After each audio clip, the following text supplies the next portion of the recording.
Hello, grade 8, and welcome again to our online course. Today I'm going to continue one of our units in our curriculums, okay? And it's about atoms. As I told you before, that everything around us are called matter, and in the same way, also matter is called element, and every single element consists of its very small and tiny pieces are called atoms. How this happened? Okay, look at that cover. It's made from wood. That cover is called matter, and it consists of, or it is an element called wood. You know wood, okay? Like table are made from wood, okay? And it consists of very small pieces that you can't divide it into more and more into more and more small pieces are called atoms. Like, look here, I have paper. If I keep cutting that paper into small and smaller and smaller pieces, and after time of cutting this or that paper, I'm going to have very small pieces that I can't divide it anymore. I can't cutting it in anymore. It's called atom. So atom consists of very small part called element is consists of very small part called atom. As you see here, like here I have soup. I'm going to cut it into very small pieces called atoms. Okay, as you see here, this is an imaginary photo or picture for atoms that you can see. You can see that shape, or you can see very small part of paper, but you can see the atom. You can see the atom under microscope, but you can't see it with your naked eye. Okay, so as you see, and as I told you before in the first unit that we studied before in that semester, it was about static electricity, and as I told you, everything around us are called matter, and matter consists of very small parts are called, or particles are called atom. And as you see here, atom consists of nucleus are or is consist of protons and neutrons, and around nucleus there are electrons keep moving and moving around the nucleus, and number of proton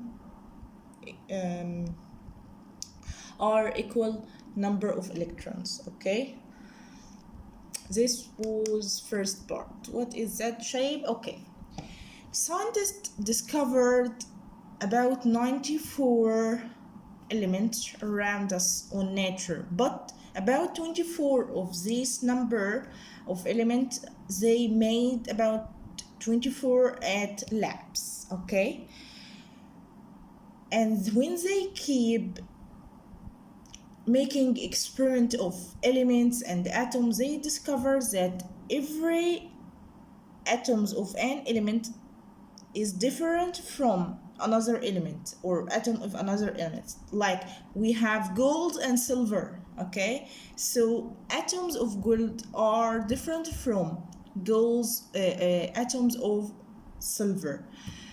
So every single atom has of an element if an element, yes, is different from an atom of another element. This number one. Number two, maybe this element present as single one or double one, or poly of numbers.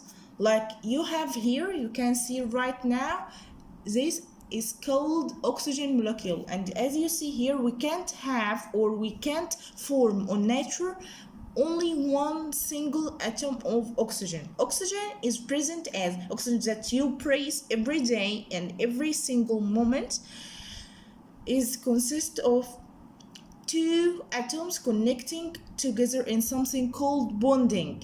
Okay,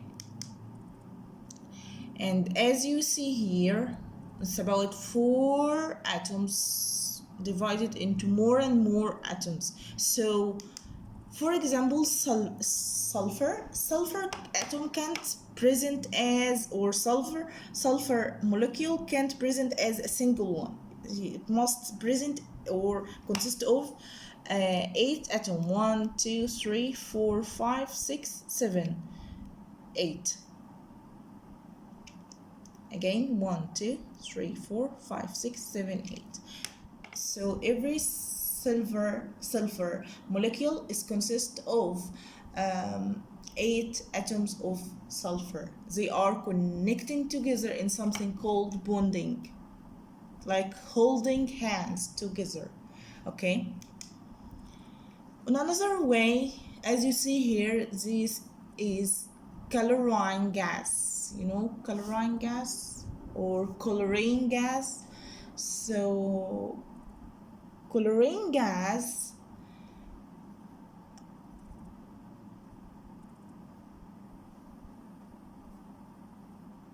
maybe instead of saying chlorine every time, chlorine, no, you can just pronounce it as Cl. It's very easy way to pronounce chemical elements in chemistry. Instead of saying chlorine, you can say Cl. Okay, and what is that called? It's called chemical sample. Instead of saying the word or long words, you can just pronounce a symbol, and it's a rule. How can you do it? By a rule. You have to check the name of the element, like chlorine right now, and you have to take 2 letters from the name of element, but you have to put the first one in capital and the second one in small. So right now C is capital, L small, chlorine. Right now you have iodine crystals, and iodine crystal,